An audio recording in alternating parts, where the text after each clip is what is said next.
नमस्कार दोस्तों, मेरे साथ प्रदीप भंडारी के साथ जनता का मुकदमा के स्पेशल एपिसोड में आपका स्वागत है। हर व्यक्ति के दिमाग में एक ही बात है कि गुजरात चुनाव में क्या होने वाला है। इस वक्त मैं अहमदाबाद में मौजूद हूँ। एक तरफ आम आदमी पार्टी के अरविंद केजरीवाल 2 दिवसीय गुजरात दौरे पे हैं। कल प्रधानमंत्री नरेंद्र मोदी गुजरात आने वाले हैं, पर अरविंद केजरीवाल की पार्टी एक कंट्रोवर्सी में फंस चुकी है क्योंकि उनके कैबिनेट मिनिस्टर राजेंद्र पाल गौतम एक ऐसी सभा में मौजूद थे जहां पे मास एंटी हिंदू स्लोगन्स और मास एंटी हिंदू बातें कही गई थी। हमने देखा है इतिहास में कि जब भी किसी पार्टी ने हिंदुओं की भावना के साथ खिलवाड़ करी है, उसका हश्र क्या हुआ था। क्या अरविंद केजरीवाल और आम आदमी पार्टी गुजरात चुनाव के पहले इस कॉस्ट को बर्दाश्त कर पाएगी? देखिए ये एक्सक्लूसिव रिपोर्ट।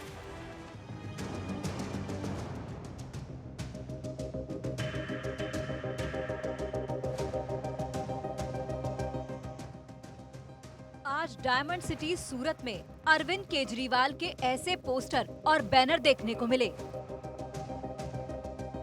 दिल्ली के मुख्यमंत्री के सिर पर मुस्लिम टोपी और पोस्टर में गुजराती में लिखा है, मैं ब्रह्मा विष्णु महेश को ईश्वर नहीं मानता, मैं हिंदू देवी देवताओं को नहीं मानता। मैं एक धार्मिक आदमी हूँ, हनुमान जी का कट्टर भक्त हूँ। हनुमान जी की असीम कृपा है मेरे ऊपर। ये जितनी असुरी शक्तियां हैं, राक्षसी शक्तियां हैं, वो सारी इकट्ठी हो गई हैं मेरे खिलाफ। ये सब लोग कंस की औलाद हैं, भगवान का अपमान करते हैं, भक्तों का अपमान करते हैं, गुंडागर्दी करते हैं, लफंगई करते हैं। कल आम आदमी पार्टी के मंत्री राजेंद्र पाल गौतम के इस वीडियो ने दिल्ली के सियासी गलियारों में मचाया था घमासान। मैं ब्रह्मा विष्णु और महेश को कभी ईश्वर नहीं मानूंगा, और ना ही उनकी पूजा करूंगा। मैं राम और कृष्ण को ईश्वर नहीं मानूंगा, और ना ही उनकी कभी पूजा करूंगा। मैं गौरी गणपति आदि हिंदू धर्म के किसी भी देवी देवताओं को नहीं मानूंगा। और आज जब केजरीवाल और भगवंत मान बड़ौदा में तिरंगा यात्रा निकाल रहे हैं, तो बीजेपी उन पर हिंदू विरोधी और चुनावी हिंदू होने का आरोप लगा रही है। इस तरह से आम आदमी पार्टी के नेता, उनके मंत्री राजेंद्र पाल गौतम जी ने हिंदू देवी देवताओं का अपमान किया है, नादर किया है, और ये कह के उन्होंने सिर्फ संवैधानिक अपराध ही नहीं किया है, उन्होंने देश के अंदर नफरत फैलाने का काम किया है। कोई भी धर्म हिंदू देवी देवताओं या किसी अन्य धर्म को अपमान करने की इजाजत नहीं देता है। केजरीवाल के मंत्री राजेंद्र गौतम ने भले ही माफी मांग ली हो, पर बीजेपी लगातार उस प्रोग्राम के वीडियो ट्वीट कर रही है और आप पर हिंदुओं का अपमान और अंतर्राष्ट्रीय स्टार पर हिंदुओं का धर्मांतरण कराने का आरोप लगा रही है। देखिए बीजेपी के द्वारा ट्वीट किया गया एक और वीडियो।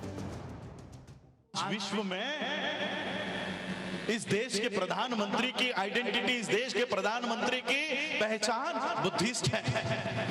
जहां से बाबा साहब अंबेडकर जी ने बौद्ध धर्म की दीक्षा आज के दिन ली, वहां पर हमको पैर रखने की अनुमति नहीं है, लेकिन वहां से नरेंद्र मोदी स्पीच करेगा, वहां से नितिन गडकरी स्पीच कर रहा है, वहां से देवेंद्र फडणवीस महाराष्ट्र का पेशवा ब्राह्मण वहां से स्पीच करेगा, और वर्ल्ड को क्या बताएगा कि हम ही अंबेडकराइट बुद्धिस्ट, हम ही बुद्धिस्ट हैं। इस तरह का घुसपैठ आज इस धम्म में चल रहा है। क्या गुजरात चुनाव में हिंदुत्व और हिंदू अस्मिता एक बड़ा मुद्दा होगा? क्या बीजेपी का अरविंद केजरीवाल पर लगाया गया चुनावी हिंदू होने का आरोप गुजरात की जनता मान लेगी? दिल्ली में हमने एक स्कीम चालू की है। दिल्ली वालों को मैं फ्री में अयोध्या जी के रामचंद्र जी के दर्शन करा के लाता हूं। स्पेशल ट्रेन जाती है दिल्ली से, उस ट्रेन में सारे राम भक्त होते हैं।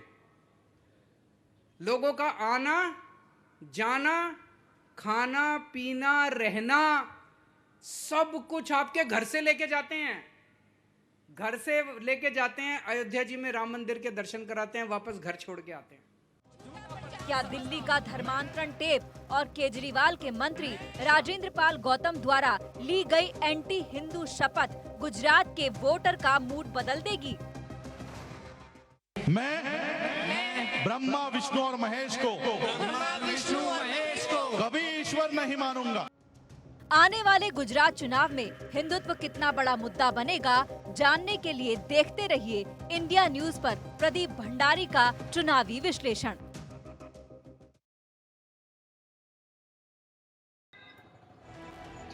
वैसे तो अरविंद केजरीवाल कहते हैं कि ऑटो वाले उनके साथ में है, पर राजेंद्र पाल गौतम के बयान के बाद में क्या गुजरात चुनाव का पूरा चुनावी समीकरण बदल जाएगा?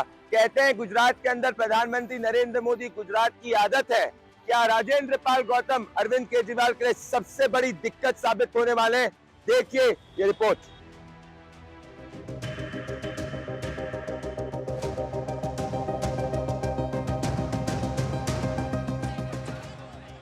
राजेंद्र पाल गौतम आम आदमी पार्टी की कोई छोटे मोटे नेता नहीं है।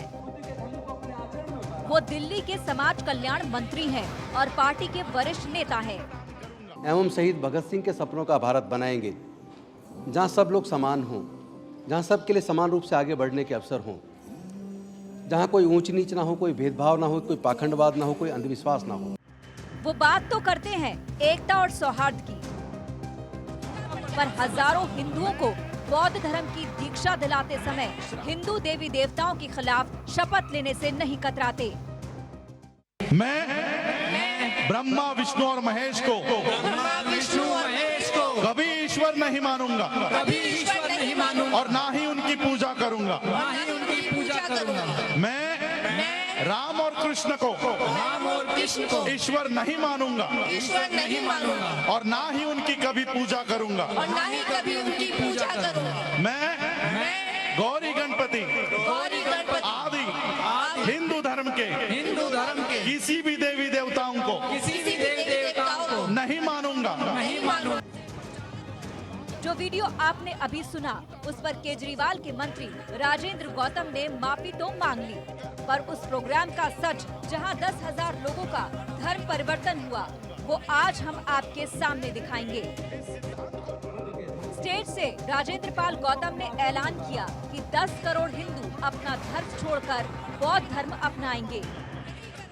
हम लोगों ने संकल्प लिया है कि डॉक्टर बाबा साहब अम्बेडकर, अगर हमारे शरीर के अंदर खून है, अगर हम आपके बच्चे हैं, तो 2025 तक भारत में 10 करोड़ लोगों को हम बुद्ध के धम्म में लेकर आएंगे। अपने बुजुर्गों की सांस्कृतिक विरासत को मजबूती प्रदान करने का काम करेंगे। उसका संकल्प इस साल हमने 10,000 लोगों को दीक्षा दिलाने का संकल्प लिया था, लेकिन मुझे आप सबके साथ साझा करते हुए खुशी हो रही है, इसी अक्टूबर के महीने में भारत के अंदर 1 लाख से ज्यादा लोग बुद्ध के धम्म की दीक्षा ले रहे हैं। जिन्होंने हिंदू देवी देवताओं के खिलाफ शपथ दिलवाई, उनका नाम है राजा रत्न अंबेडकर। वो खुद को बाबा साहेब अंबेडकर का वंशज बताते हैं, पर बौद्ध धर्म का प्रचार करने की बजाय उसी स्टेज पर आपके मंत्री की बगल में खड़े होकर उन्होंने बार बार हिंदू देवी देवताओं का अपमान किया। ये जो लोग हैं, इनका झूठा वो हमारे हाथ में दे रहे हैं, और हमारी सोने की थाली वो चुरा कर लेकर जा रहे हैं। हम उनके झूठे 33 करोड़ देवी देवताओं के चक्कर में पड़े हुए हैं, और वो हमारा सोने का बुद्ध उठाकर घूम रहे हैं। कई लोगों का ये दावा है कि सामूहिक धर्मांतरण कार्यक्रम का आयोजन आपके मंत्री राजेंद्र गौतम ने ही करवाया था। क्या दिल्ली सरकार से पूछकर कराया गया था या खुद से कराया गया था, इसकी जांच अभी बाकी है। आज जो कार्यक्रम हो रहा है वो राजेंद्र पाल जो मंत्री हैं, कैबिनेट मंत्री हैं, वो करवा रहे हैं, और ये बहुत ही अच्छी शुरुआत है किसी मंत्री के द्वारा। आप देखते हैं कि जो राजनीति में आते हैं उन्हें सिर्फ अपनी राजनीति की रोटी सेकने से मतलब होता है, लेकिन हमारे बीच एक ऐसे नेता आ चुके हैं राजेंद्र पाल गौतम जी, जो कि राजनीति से हटकर मानव हित में काम करने की कोशिश कर रहे हैं और ये बहुत ही अच्छी शुरुआत है। पर बौद्ध धर्म की दीक्षा लेने का मतलब ये नहीं होता कि लोगों को हिंदुओं के खिलाफ भड़काया जाए या उनके देवी देवताओं का लगातार अपमान किया जाए। पर इस प्रोग्राम में जो लोग शामिल हुए वो हिंदुओं के बारे में क्या सोचते हैं वो भी सुनिए। अरे हिंदू धर्म से हमारा रखा ही क्या है, जो औरतों को जिंदा जला दे, जिसका पति मर जाए तय नहीं हुआ कोई भी। तो खत्म हो गई ना प्रथा, अभी भी चल रही है। कहाँ खत्म हो गई, कहाँ खत्म हो गई? सती प्रथा खत्म नहीं हो गई, अभी नहीं हुई, अभी राजस्थान में अब भी जारी है। आपने अभी तक राजेंद्र पाल गौतम के खिलाफ कोई कार्रवाई नहीं की है। बीजेपी का ये कहना है कि अरविंद केजरीवाल एक तरफ गुजरात में जय श्री कृष्णा बोलते हैं और दूसरी तरफ दिल्ली में उनके ही मंत्री भगवान राम और भगवान श्री कृष्ण के खिलाफ लोगों को शपथ दिलवाते हैं। ऐसे में क्या राजेंद्र पाल गौतम पर कार्रवाई न करना अरविंद केजरीवाल को गुजरात चुनाव में भारी पड़ सकता है? Bureau report, India news.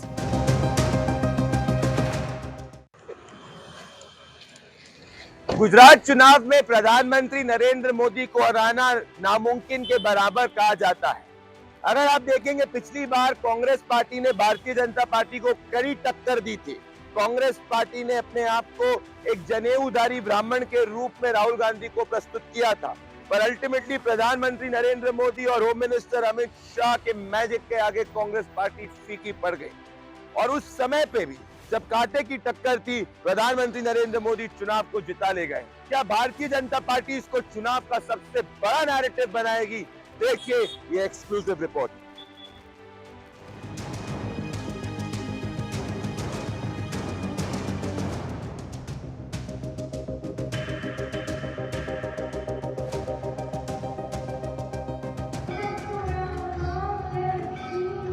प्रधानमंत्री नरेंद्र मोदी का गुजरात के साथ वो रिश्ता है जो मां का अपने बच्चे के साथ होता है।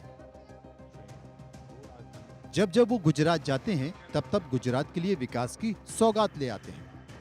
नवरात्रि में जब प्रधानमंत्री मोदी गए थे तब उन्होंने गुजरात में 29,000 करोड़ की विकास योजनाओं का उद्घाटन किया। बीते 8 वर्षों में शहरों के इंफ्रास्ट्रक्चर पर इतना बड़ा निवेश किया जा रहा है। 8 वर्षों में एक के बाद एक देश के 2 दर्जन से ज्यादा शहरों में मेट्रो या तो शुरू हो चुकी है या फिर तेजी से काम चल रहा है। देश के दर्जनों छोटे शहरों को एयर कनेक्टिविटी से जोड़ा गया है। और अब प्रधानमंत्री मोदी के दूसरे दौरे की तैयारी गुजरात में शुरू हो गई है। 9 तारीख को प्रधानमंत्री मोदी अपना दौरा गुजरात के मेहसाणा से शुरू करेंगे और 14,500 करोड़ की विकास परियोजनाओं को हरी झंडी दिखाएंगे। वहीं कांग्रेस का इस बार गुजरात में कोई नामो निशान नहीं दिख रहा है। पूरा गांधी परिवार दक्षिण भारत में भारत जोड़ो यात्रा में लगा हुआ है। This yatra, of course, there is a political element to it. There are many Congress people there. There are many political people there. हैरत की बात यह है कि कन्याकुमारी से कश्मीर तक जाने वाली भारत जोड़ो यात्रा चुनावी राज्य गुजरात में रुख नहीं करने वाली। न ही गुजरात में अब तक कांग्रेस के किसी बड़े नेता का दौर शुरू हुआ है। चुनाव के दौरान राहुल गांधी मंदिरों का दौरा करते नजर आए थे। 2017 में कांग्रेस ने बीजेपी को अच्छी टक्कर दी थी। बीजेपी को 99 सीट मिली थी और कांग्रेस को 77। 2017 में बीजेपी का वोट शेयर बढ़कर 49.1% हुआ था और कांग्रेस का 41.4%। पर इस बार कांग्रेस की चुनौतियां बढ़ चुकी हैं। पार्टी में कंफ्यूजन और लड़ाई आम बात हो चुकी है, जिसका एक उदाहरण हमें कांग्रेस अध्यक्ष चुनाव प्रक्रिया के दौरान देखने को मिल गया है। हार्दिक पटेल, जो गुजरात कांग्रेस वर्किंग कमेटी के अध्यक्ष थे, उन्होंने कांग्रेस का हाथ छोड़ दिया और बीजेपी के खेमे में चले गए। ये सब लोग जानते हैं कि जहां मैं था वहां किसी भी प्रकार का जनहित या जनता की भावनाओं के साथ जुड़े हुए एक भी मुद्दे पर काम नहीं किया जाता था। और मैं निश्चित रूप से ये कह सकता हूं कि जिस छत्र छाया में मैं आया हूं वहां से जनहित का जो कार्य है वो पूरी ईमानदारी से, पूरे दिल के साथ, शुद्ध मन के साथ किया जाएगा और उस कार्य में मुझे भी हिस्सा बनने का मौका मिलेगा। और गुजरात कांग्रेस को साथ रखने वाले नेता अहमद पटेल के निधन के बाद कांग्रेस गुजरात में आगे नहीं बढ़ पाई। गुजरात में आम आदमी पार्टी की एंट्री ने कांग्रेस की मुश्किलें और बढ़ा दी। सरकारी एजेंसी है, हमारी नहीं है। आईबी ने केंद्र सरकार को रिपोर्ट दी है कि आने वाले चुनाव में गुजरात में दिसंबर में आम आदमी पार्टी की सरकार बनने जा रही है। ये मैं नहीं कह रहा, खुफिया एजेंसी की रिपोर्ट कह रही है। तो क्या गुजरात की लड़ाई इस बार सिर्फ बीजेपी और आम आदमी पार्टी के बीच है? क्या कांग्रेस को गुजरात जीतने से ज्यादा राहुल गांधी की राजनीतिक इमेज बनाने से मतलब है? इसका जवाब गुजरात चुनाव के नतीजों में हम सबको मिल जाएगा।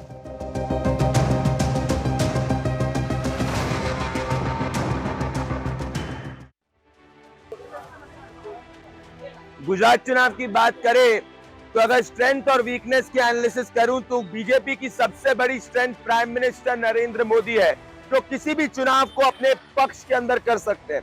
अगर वीकनेस की बात करूं तो 20 साल से ज्यादा जब सरकार रहती है तो एक नेचुरल एंटी इनकम्बेंसी होती है, जो अभी तक बीजेपी के लिए गुजरात में लागू नहीं हुई है। वहीं अगर आम आदमी पार्टी बीजेपी को कम्पीट करने की बात कर रही है तो उसकी सबसे बड़ी स्ट्रेंथ यही है कि कांग्रेस पार्टी गुजरात के अंदर सक्रिय बिल्कुल भी नहीं है, तो ऑपोजिशन की स्पेस खाली है जिसको आम आदमी पार्टी कैप्चर करने की कोशिश करी। पर सबसे बड़ी वीकनेस आम आदमी पार्टी की जो इस वक्त होती हुई दिख रही है वो है राजेंद्र पाल गौतम का स्टेटमेंट, क्योंकि सूरत के अंदर और अलग अलग गुजरात के जगह के अंदर ऑलरेडी बोर्ड लग चुके हैं।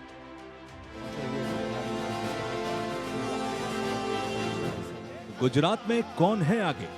तारंगा हिल, अंबाजी, आबू रोड, कौन है पीछे?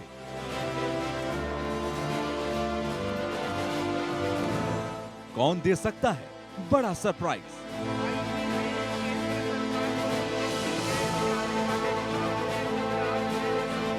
किन मुद्दों पर गुजरात चुनाव लड़ा जाएगा?